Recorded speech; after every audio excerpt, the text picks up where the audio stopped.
Okay, it's going to be a review of AEW Full Gear 2021 pay-per-view. Got off to a hot start. Probably the four best consecutive matches to, start a pay-per-view, maybe ever. I mean, they got off to a really hot start. Just, everything just pretty much got time, and everything was pretty much allowed to deliver. They chose MJF and Darby Allin to start off the show, and yeah, I thought this was a great opener. Probably the best match MJF has had so far. Just, just some wicked, reversals here. The small package, they kind of locked each other into a small package angle, and they kind of, they started rolling through the ring back and forth. It was something to see. It was very much, it was Steamboat Savage-esque, but kind of with the new age twist on it. It was really, really good stuff. MJF had some great selling. There was a pretty nasty pile driver on the ring apron from MJF. The suicidal dive from Darby when MJF is mouthing off to the fat kid. There was just a lot of good stuff in this match. Awesome stuff. They kind of went with the Randy Orton HBK finish from their first match, where instead of using the brass knucks, they used MJF used his diamond ring, which was pretty good. But I thought, I think Darby's a lot smarter than to get baited in like that. So I wasn't crazy about the finish, but they did some really cool things with, Darby playing possum to the coffin drop a couple times. And he actually took the first one on purpose, but the second one was when he played possum. So I thought that was actually, MJF just wrestled a smart match. I thought it was good. I didn't think he looked perfect throughout the whole thing, but yeah, this is definitely one of his better showings without a doubt. And Darby's the man right now. He's just, I don't think anyone moves in the ring like him right now. I thought he was that good. All right, so next up we had the Lucha Brothers actually taking on the FTR. This was good stuff. I mean, it was going along great.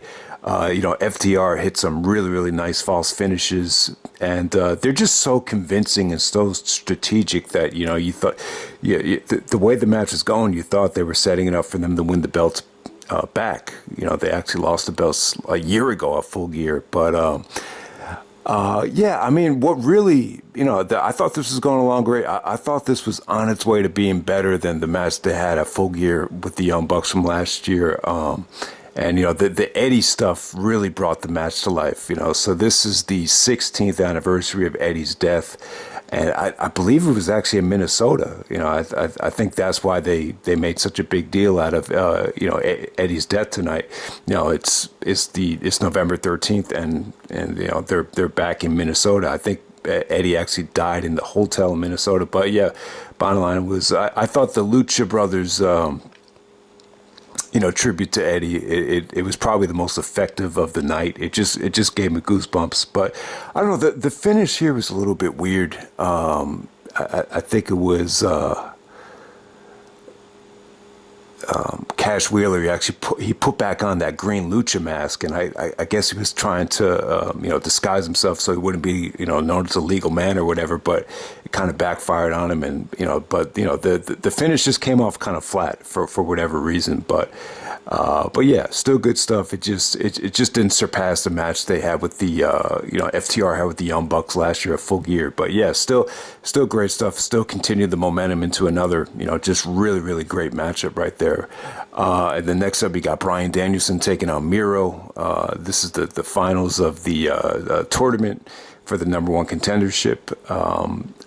So Danielson and Miro had an awesome match. Got off to a little bit of a slow start with Miro just kind of dominating, more of a methodical WWE style approach from Miro at first, but just really good stuff with Miro just having a counter for each and every one of Danielson's submissions with just using his brute force and strength. There was even some sequences where Miro was attacking the eye, very reminiscent of Morishima, not as deadly and not as stiff, but they did kind of go back to that a little bit. But yeah, Miro was just the injury kind of got in the way a little bit, but Danielson's such a genius that he was able to kind of incorporate it and make the match better. He did go after the leg a little bit, but it didn't work. But ultimately, Miro's just fucked up right now. He's got a million things wrong with him: the back, the quad. But ultimately, Danielson took advantage of the neck when Miro was about to suplex him from the top rope, just kind of gave him a couple of elbows and hit him with the tornado DDT. And then Miro tapped out after the elbow blows. I mean, the finish could have been a little bit better. That's an ambitious finish to do a tornado DDT off the top rope, but still good stuff. I thought Danielson got a great match out of Miro. I mean, Danielson's had better matches on TV so far, but this is still great. I still thought this was an awesome finals to the tournament. And give Miro credit because he definitely wasn't 100% healthy, and they still had an awesome match. You could still argue that this was better than Miro's match with Eddie Kingston. So good stuff there. So next up, you had the Falls Count Anywhere match with Adam Cole and the Young Bucks taking on Christian Cage, Jungle Boy, and Luchasaurus. You know what? The crowd was kind of like dead at first. You definitely felt that the pacing of the card was a little bit long. It was like a main event match after main event match. It was almost like a Gabe Sapolsky booked kind of show. It kind of had that feel to it. But I'll tell you, the Young Bucks are just, you put them in a hardcore match, they're going to win you over eventually. And that's what happened. There was some nasty table spots from them. Adam Cole was, had a nasty blade job. Jungle Boy did the Hurricanrana through the table. There's some pretty creative things with the thumbtacks on the knee pads. Christian, did some pretty creative things. And Christian pretty much, I would definitely say they teased the heel turn a couple times with the concerto, but it wasn't the right time to do it. But they did some really, really cool stuff when they got to the stage area. The Falls Count Anywhere stipulation was definitely the way to go because that stage setup was very well done. Luchasaurus actually busted out a shooting star press. And ultimately, Jungle Boy hits the concerto, hits the step over crossface on Matt Jackson to make him pass out. And, Jungle Boy gets the feel-good victory with Christian kind of playing the mentor. So, good match, exciting stuff. They really made this thing exciting. It was very dangerous. They took chances. Really, really exciting stuff. And then next up, we got Andrade teaming up with Malakai Black to take on Cody and Pac. I'm glad that they put this on the show, but it's something that you could have easily seen on Dynamite. Cody got a ton of heat, so it actually worked in terms of, the crowd, the momentum of the crowd reaction. I thought Pac was awesome here. He hit his German suplex, the Black Arrow. The match just definitely had, really, really fast-paced action. It just seemed like these guys were extra motivated to keep up with the rest of the card. There was just competition each and every match to kind of go out there and steal the show. Like I said, Cody got some good heat. Him and Pac had a lot of, tension between them. Now, the biggest gripe the whole night was this, and I wouldn't even bring it up if it's a problem on my end, but I'm not 100% sure. It just looked like one of the cameras was having an issue. I remember sometimes when you watch stuff back in 4K 60p, it looks like it's a little bit in fast forward mode. So one of the cameras looked like it was a little bit off in terms of, it looked like the action was in fast forward. So I'm just curious to know if anyone else had that issue. It only looked like it was one of the cameras. I want to say it was one of the cameras on the main floor, not the hard cam. But if anyone else saw that issue, I'd definitely be curious because it just kind of, it was just very distracting. But that tag match was still good, but at the same time, it's something that could have been on Dynamite. But those guys are so talented. I'm glad they were on the show. And Cody probably got more heat here than he did at Grand Slam. All right, so move on to the next match. We got Dr. Britt Baker taking on Ty Conti. I thought this was good. This was a good showing from Ty Conti. She was able to show that she's, doesn't just have an amazing ass and she could wrestle as well. We knew she was a good wrestler. Jim Ross was actually really impressed with, some of the kicks and some of the moves that she busted out there.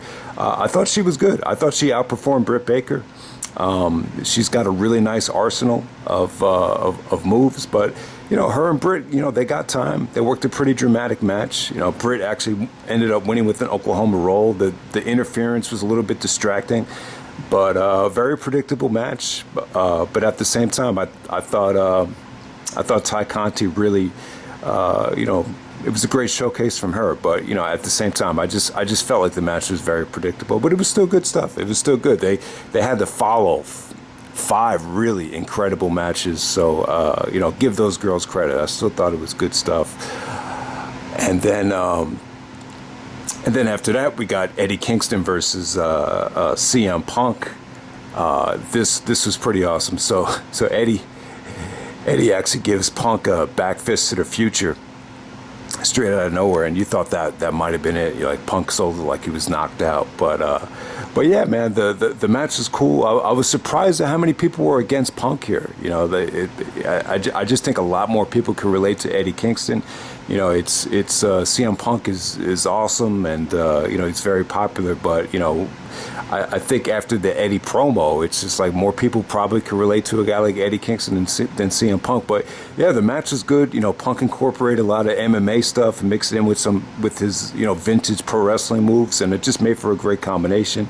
Eddie was he just wrestled a very, very stiff match. The go to sleeps looked full contact. It looked stiff. Punk gave some really evil facial expressions while he was bleeding. So yeah, the match was short, but it was intense. It just felt like a real fight. Punk goes to shake Eddie's hand after the match is over, and Eddie wants no part of it. Punk did some Eddie Guerrero tributes. At first, I was like, why is he doing that? But Eddie and Punk actually did meet on the Indies before Eddie came back to the WWE. I do remember that, so that definitely made sense. But yeah, this was definitely a war right here. Just great replay value. It was only a little bit over 10 minutes. I think everyone will enjoy it. Just really good stuff. Eddie loses, but at the same time, I think Eddie gained a whole new fan base that he probably didn't even know was there. So good stuff there. Next up, we got America's Top Tag Team taking on the Inner Circle in the Minnesota Street Fight. This is good. I was a little bit worried about this. I was just worried this was going to end up being just kind of a cluster mess, and I was worried how they were going to make this different from the Falls Count Anywhere match. It was good. They pretty much kept it in the ring almost the whole time. They did some wacky stuff on the outside with, Jericho chasing guys with hockey sticks and the ski jet. Lambert played the chicken shit heel role very well, kind of reminiscent of Larry Sweeney back in the day. But yeah, man, I thought this was good stuff. I thought Sammy Guevara was the MVP. He delivered some nasty bumps, including the Jeff Hardy swanton off the ladder, and yeah, I just thought it was really good. The only misstep was when Jericho went for the lion saw. It looked like he was just waiting for Dos Santos to hit him, and maybe Dos Santos was a step slow. But yeah, man, I thought this was awesome stuff. Great victory for the Inner Circle. Jericho plays tribute to Eddie as well. Obviously, you almost forget how the relationship that they had, but when you go back to WCW, you guys know he was one of the, Malenko, Benoit, Guerrero, Jericho, they all were, together, part of the WCW Cruiserweight. So it definitely does make sense. It's just, it just comes off a little bit. If you're a WWE like hardcore fan, back in the Ruthless Aggression era, you almost forget because they were on different shows the whole time. They were in the WWE, at least since the brand extension. That's what I'm trying to say. But, bottom line is that beautifully transitioned to Jay Lethal coming out, then challenging Sammy Guevara. So Jay Lethal's in AEW. I'm really happy for Lethal. And, yeah, I think he made the right choice. Him going to Impact would have been cool, but, there's no reason why he can't be, a main event player in AEW down the road, without a doubt. So, and then the main event, we got Kenny Omega taking on Hangman Adam Page for the AEW Championship. Awesome match right here. They were able to, show the type of chemistry that they had back in that Space Jam match, A Fight for the Fallen. This is 1 year in the making. And, yeah, they stuck to the plan. I think it was True Slayers the one that pointed out that, he thought this was going to be the plan. Maybe it was reported that, the plan was for, Omega to win the tournament last year and then to do the championship match at Full Gear, this time with Adam Page going over. And that's exactly what happened. So sometimes sticking to the plan, works. And, yeah, I was just surprised at how over Adam Page was. Now, if it were up to me, I would have kept the title on Omega. But after the way Page performed here and the reaction he got, I think they made the right choice. But yeah, it was pretty good. There was some really, really creative ref bumps. The Young Bucks coming out looked like they were going to interfere, and then they just kind of backed off. So I thought that was actually, pretty creative booking with the way they used the Bucks. But yeah, I mean, the story of the match is just Omega and Page. I mean, they put each other through hell. There was a sunset flip Liger bomb where Page landed on his head.